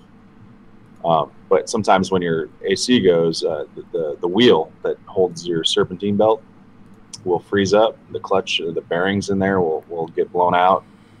And instead of having to replace the whole AC compressor and doing the discharge of the gas and all that, you know, that's a bigger job, a little bit more expensive. You can just replace the clutch. Well, the friggin' thing's not like on there so tight that you need like a special tool to get it off and to get it on. I was able to get it off, but I couldn't. I'm having a real hard time getting it back on. And so yeah, I need like this. You screw it in and it tightens up and it pulls the face of it in. And there's a special tool for it. You know what really pisses me off? I just remembered this. And this has to do with TaskRabbit, so sorry if I'm going off on another tangent. I know, it's all good. When it comes to the gig economy independent contractor thing, right? The number one caveat of an independent contractor relationship between the platform and the individual is this. Is they're not employees, so therefore you cannot treat them nor punish them as employees. So, the problem that I have with this is one of the ways you can not, like, you move from the top of the list all the way down to the bottom is your acceptance rating. If you have a high acceptance rating, you'll be at the front of the list. Because it's like, oh, this person will accept your job more than anyone else. That's part of the reason why I get a lot of work. The problem is... I'm getting that on the back end of my stuff, too. How many reservations I accept versus how many I decline. Yeah, so the problem with that is, if you don't accept a lot, not only can you go down, like, on the list, but they can actually deactivate you because, oh, you're not accepting work, well, we're not gonna let you do anything then. So Uber got sued for millions of dollars, actually a couple times, because the whole acceptance rating thing. Uber's their standpoint, and now I get it. Here's the thing: is I get it. We want active people on the platform. We want people that are actually going to accept work and stuff. I've seen some other platforms like there's this one called Shipt. Now I'm on Shipt. I've only done one job with Shipt just to see how it works. It's essentially like grocery shopping. With Shipt, someone's like, hey, I need someone to go to Vaughn's and get this giant ass grocery list. And it pays fucking ass. And like I wanted to try it out, but I knew I wasn't going to actually do it for a long time. So I tried it out one time. And it doesn't, you know, I understand it's one of those menial task things, but it for my time in comparison to the work that I normally do, no, if I spent a whole day doing Shipt jobs, that wouldn't I could do 8 hours worth of doing work for Shipt, whatever it's called. I could do 8 hours on that platform and not make as much money as I make in 2 hours on TaskRabbit. So what's the point of ever doing Shipt? I could work one job in a day and make more money than on that platform for an entire day's worth of work. It's just not worth it. And a lot of those delivery platforms, you don't really, it's the same thing with Uber, you don't really make money off of the platform. You make money off of tips. I don't want to make money off of tips. Like, I don't know if I've told you this before. It's definitely on my YouTube channel. I feel a very certain way about tips. I would rather get paid for my labor with a good rating than receive a tip. Tips are fucking nice, don't get me wrong, but they shouldn't be like part of that mandatory requirement thing. It's like with waiters and stuff. I think that waiters, you know, they should get a decent wage. I don't think that they should have to be reliant on tips. I don't think tips should ever be factored into someone's wage. That's just fucked up. That's at least what I think. You know, it's yeah. If you had an Uber X vehicle, you could make some nice after-hour money in Vegas. You know, depending on what you're, you know, you wanted a second job, so to speak. That's like a more high-end car, right? Yeah. That's like the suburban executive, you know, models, that kind of stuff. If you think about it, though, these individuals that are, let's say it's on a lease, or let's say that particular car is not bought outright, then they're paying for that car every month. I mean, you know, when you really think about it, they're really not making that much more money, you know? Well, I mean, it could pay for the car, sure. No, don't get me wrong. I'm just saying that you need to be at a certain level on these different types of platforms in order to make some good money.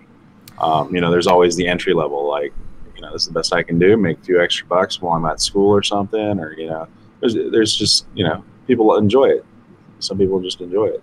And that's cool. Make money doing what you like to do. And, you know, if you need some extra scratch for whatever reason, this is something you can pull some overtime hours on. And really, you know. It's like, I'm in the TaskRabbit community, right? And they talk about it like, a lot of the people that are in there, most of them do it just as a side gig.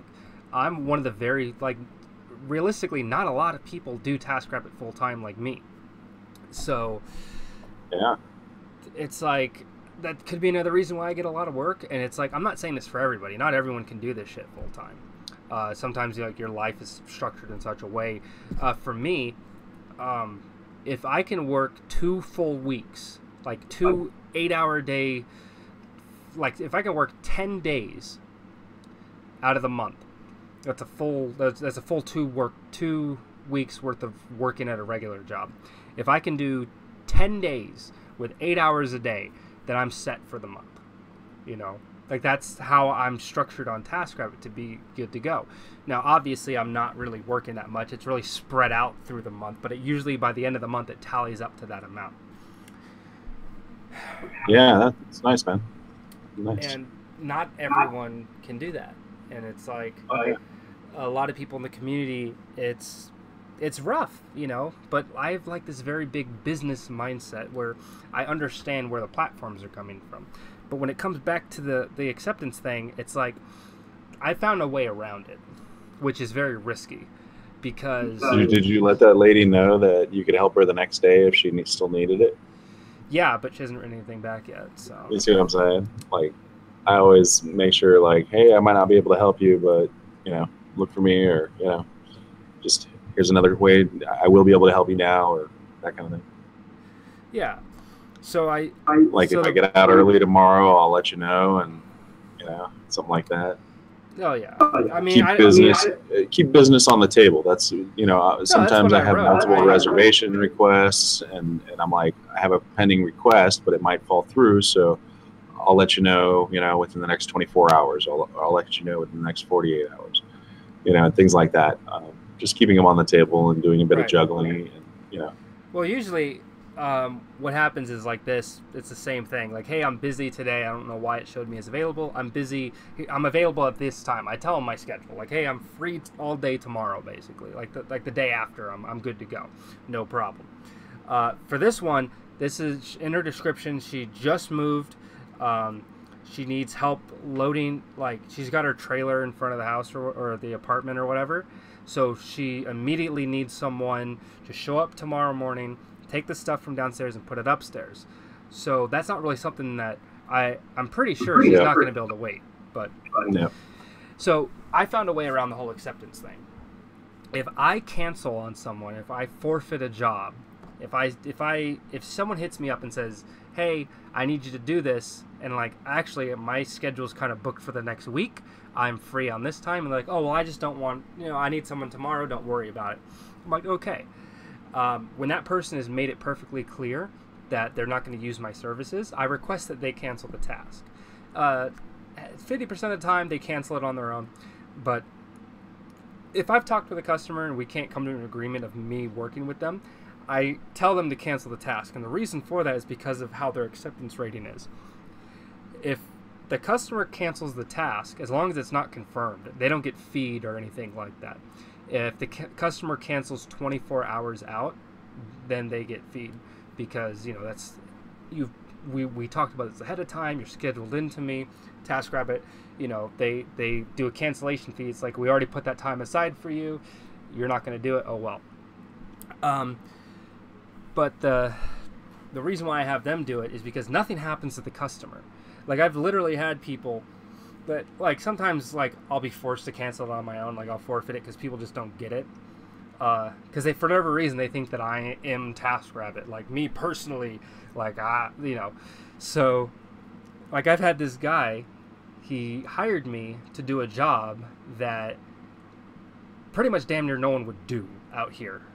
He wanted me within 2 hours. He had a 2-hour window of the time that this needed to be done. But he wanted it...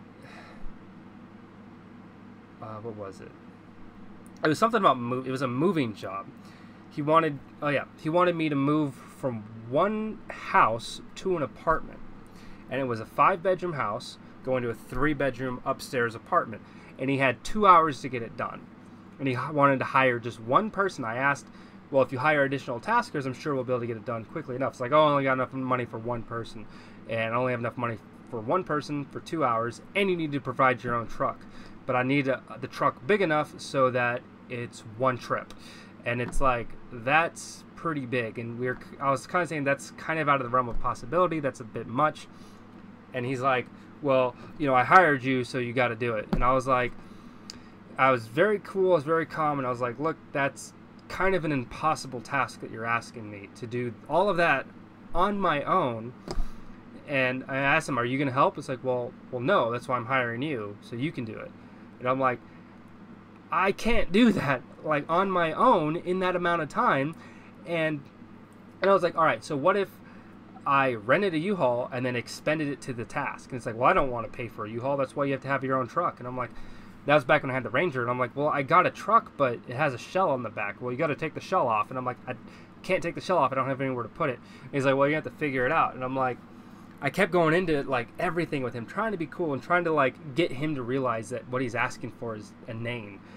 And I was like, look, it's not going to be able to work out. I'm not going to be able to help you. I'm sorry. Maybe someone else out there will be able to help you.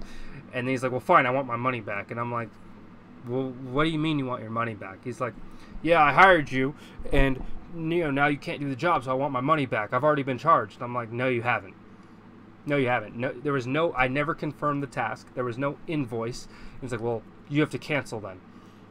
You have to cancel. I want my money back. And I'm like, and that was like, I was like, no, I never charged you. I never confirmed the task.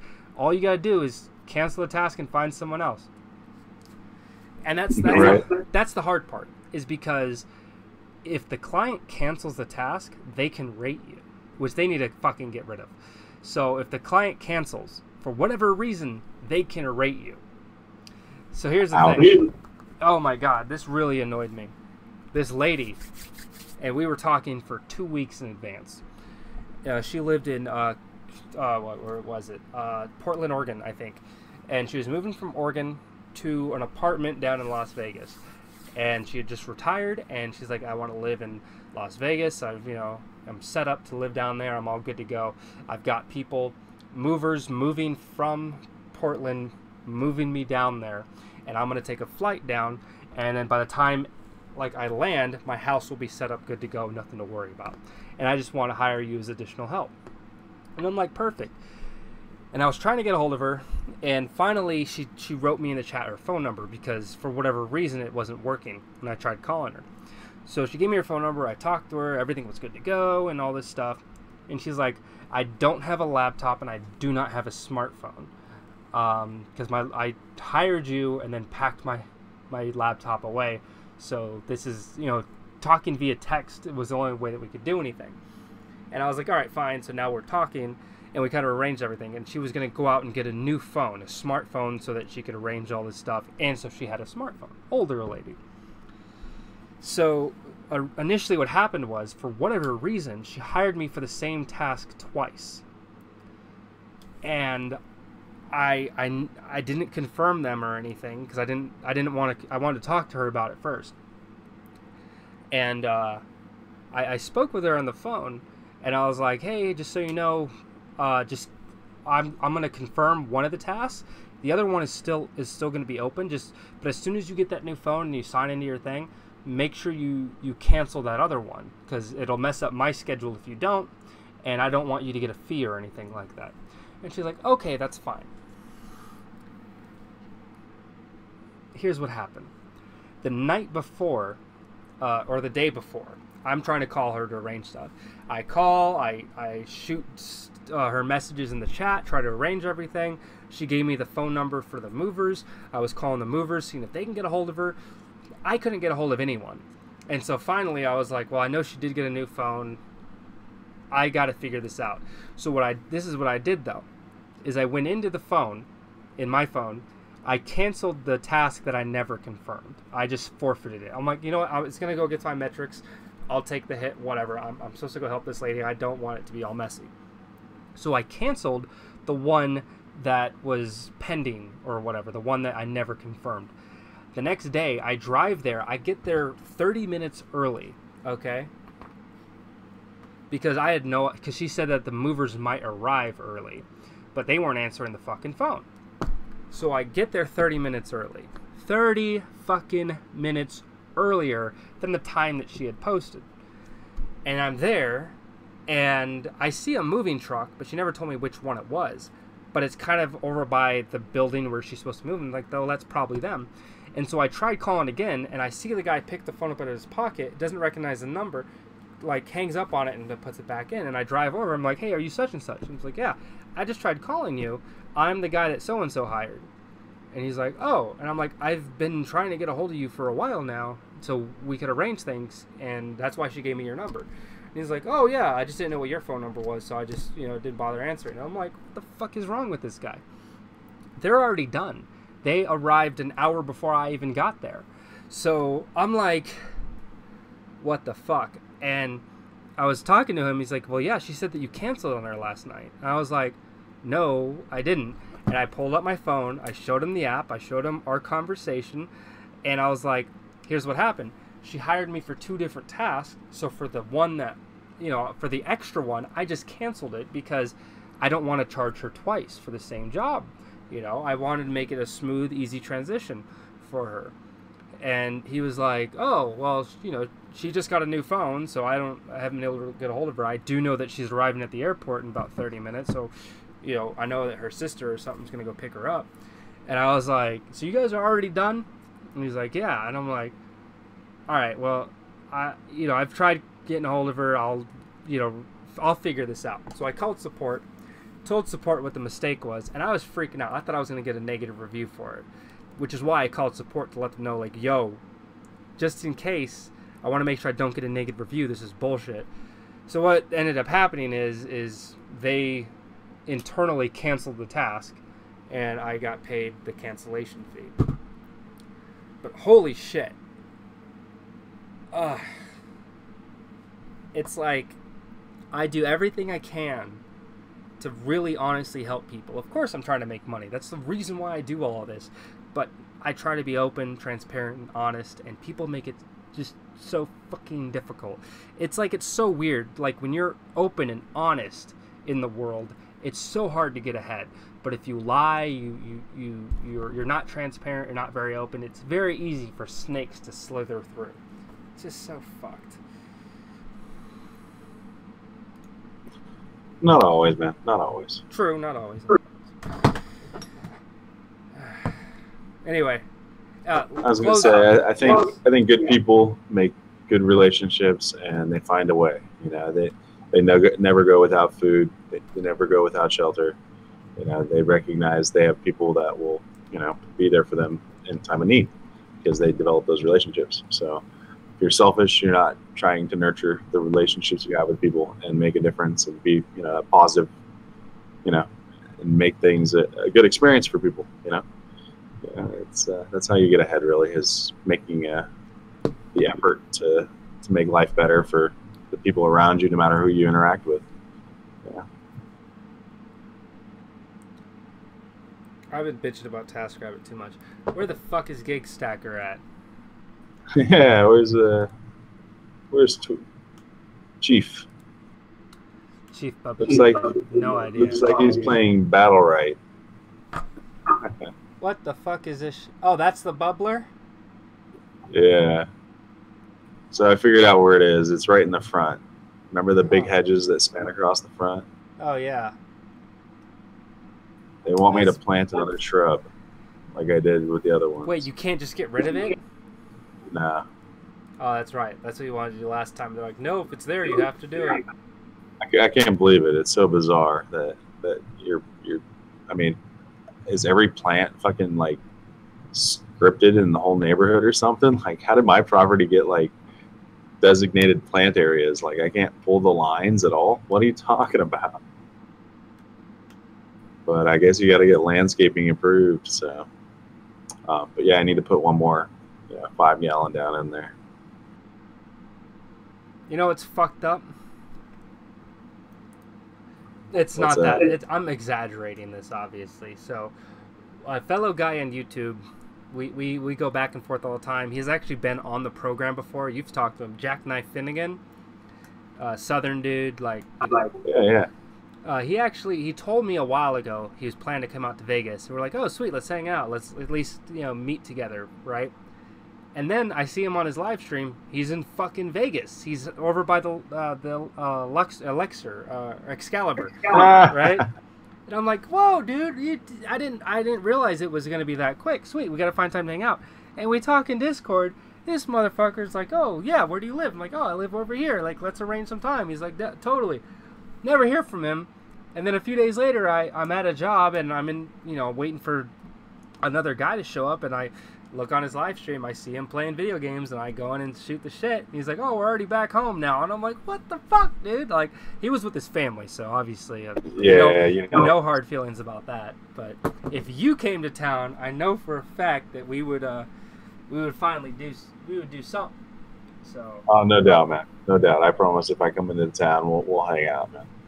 I got this dog with me now, and it makes me think about where I go more, as far as gorgeous him, dog. Gorgeous dog.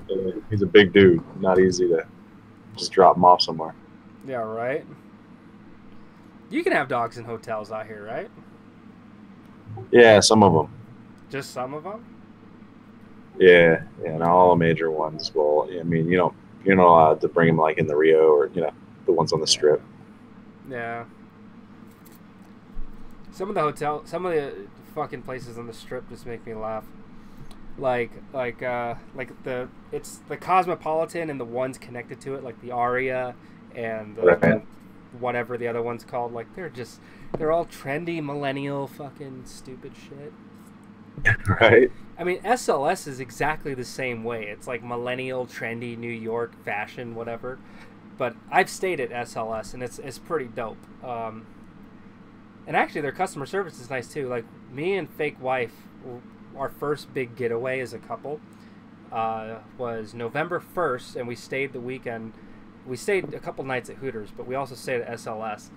And oh my god, dude, like, it was great. Like, for whatever reason, we were fucking around with like the tray that has the condoms and the snacks and the little alcohols. We were fucking around and we hit it or something.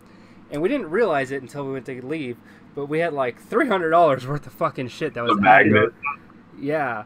So, like, just like a little bump fucking set the whole thing off. And we told the lady we didn't touch any of it. Like, we haven't fucked with it. We haven't eaten any of it. And she was like, oh, yeah, don't worry about it. And so she just erased all of it. Like, we could have been snacking the whole time, no fucking problem. But they were really cool. Yeah, they just opened. So, like, they had deals on everything. Yeah, I always laugh, Vegas and used to be like they wouldn't sell you shit in your room. Like, really? Now they're like ripping you off. Yeah, I used to get room service and shit comped. Like they used to give you food for free because you were Yeah. staying there and playing there, and now it's like, nah, man, you want fucking a glass of some water? You fucking $10, man. Oh, Like, what the it's like $8 for like a snack size bag of Cheetos. Like really? fuck? Like I spend Exactly. that same amount of money and I get a bag of 30 of them. Get out of here. Like we went from real classy to real trashy real fast. I'll tell you about real trashy, like the Hooters Hotel. Have you ever stayed there? I've had friends stay there. Yeah. They've changed it up. So when me and her stayed at Hooters, it was still looking like the set from Married with Children. It was still like dated looking, Right. you know. Right. And they've changed it since we stayed. But it's all modernized now. But even when we stayed there, holy shit, Hooters is, I'm not gonna lie, it's pretty dope. I had her gambling there, and she won a shitload of money. I didn't win a shitload. I doubled my money. I played cards, and she was on the slots. And the look on her face was amazing. Like all these lights are going off. Winner, winner, winner. Like here's your bonus. Here's your combos. And she's like, what the fuck is going on? So adorable. And it was the first time I ever actually tried Hooters food. And it's so, their food's really good. I got like this pulled pork sandwich, which is, it's like barbecue pulled pork, and it's layered with fucking coleslaw. It was great. But it's so unnerving to be in there, and you have these fucking waitresses calling you, oh hey babe, and like, don't no, just give me my fucking food and fuck off. Like, I don't know, like I get it, that's part of the atmosphere and all that, but that's not, I'm not down with that, you know. It's I don't know. Yeah, I hear you. You ever been to Hooters? Yeah, yeah, good stuff. Could use some Hooters myself right now. They have this place in California, in Marietta. Oh my god, it's called Wings and Things. You ever heard of it? Yep, yep, been there too. I'm telling you, like when I was a kid, we used to like probably once every couple months we'd get the family platter from there, and it was like a big thing for us.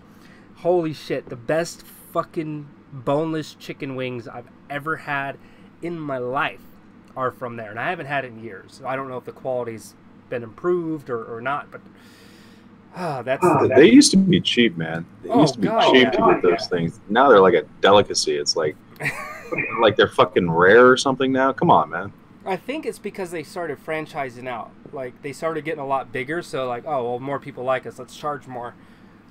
Yep. But yeah, we used to go in there, and while we were waiting for our wings and breadsticks, like I'd sit down and pop in some quarters, play Pac-Man or Galaga. It was great.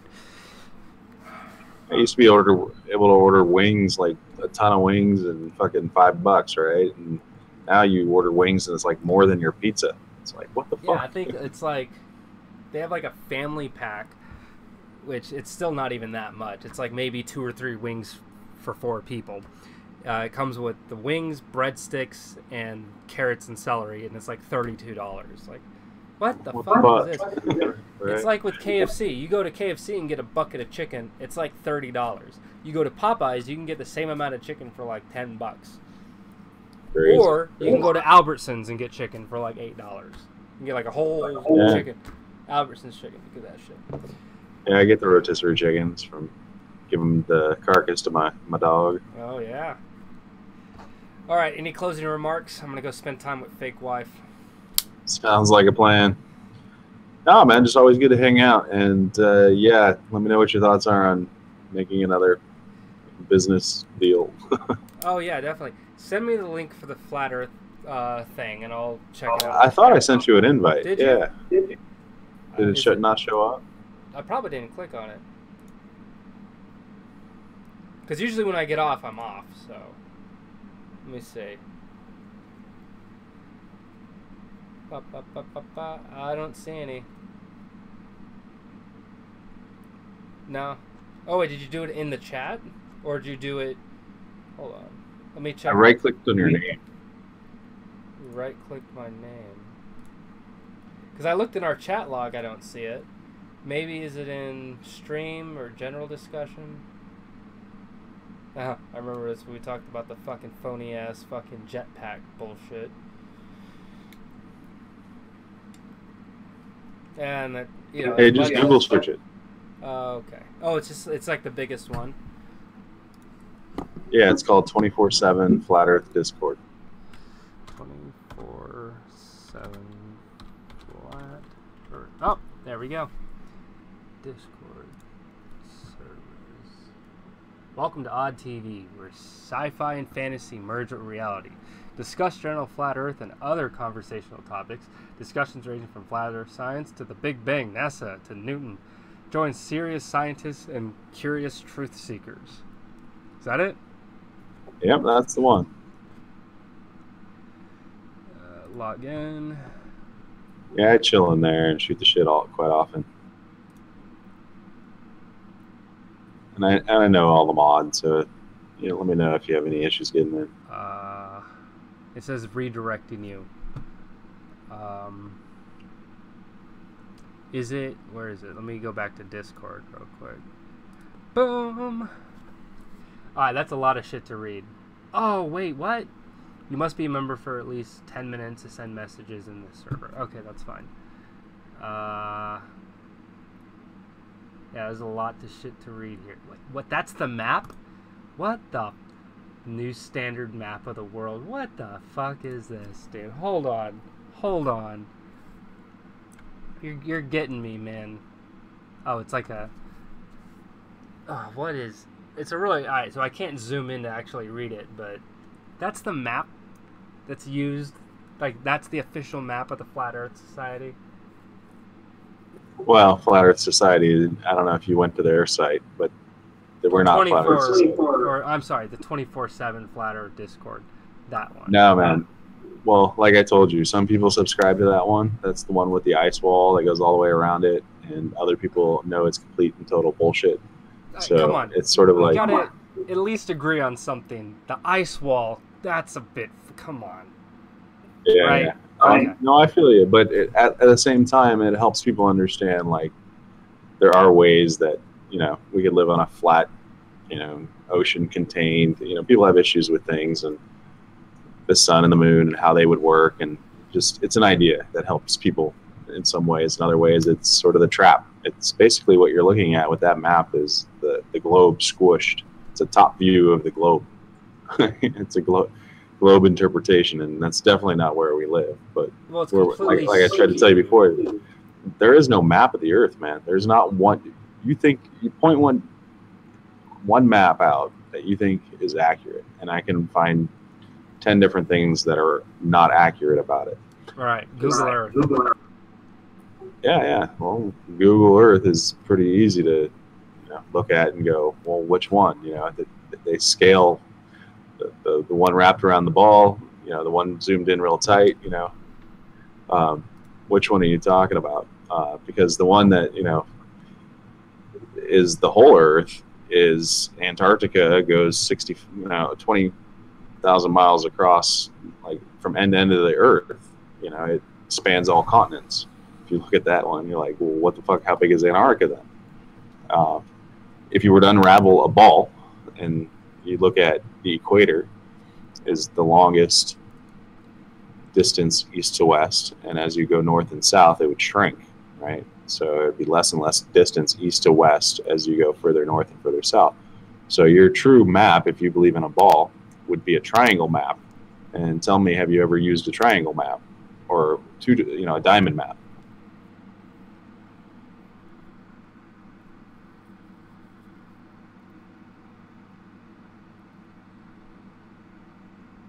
I mean, I will say this. I'm kind of going over their welcome stuff. They seem pretty cool so far. Like their welcome stuff and the rules. So yeah, interesting people. It's like 10,000 people in there. The server. It's a big server, and you'll find them all in there. Definitely a lot of secret agents and people on the payroll. A lot of military. A lot of former military. You'll find that most people on the payroll. A lot of military in there, bro. If there's something fishy on CNN News, who are you gonna call? Hoax busters. That's funny. Okay, I will definitely take time to check this out. As always, it's been a pleasure, and I'll talk to you again soon. Sounds good, bro. Deuces. Have a good time tomorrow. Enjoy your job. Oh, thanks. Bye. And the stream, well, Mace Valor signing off. Thanks for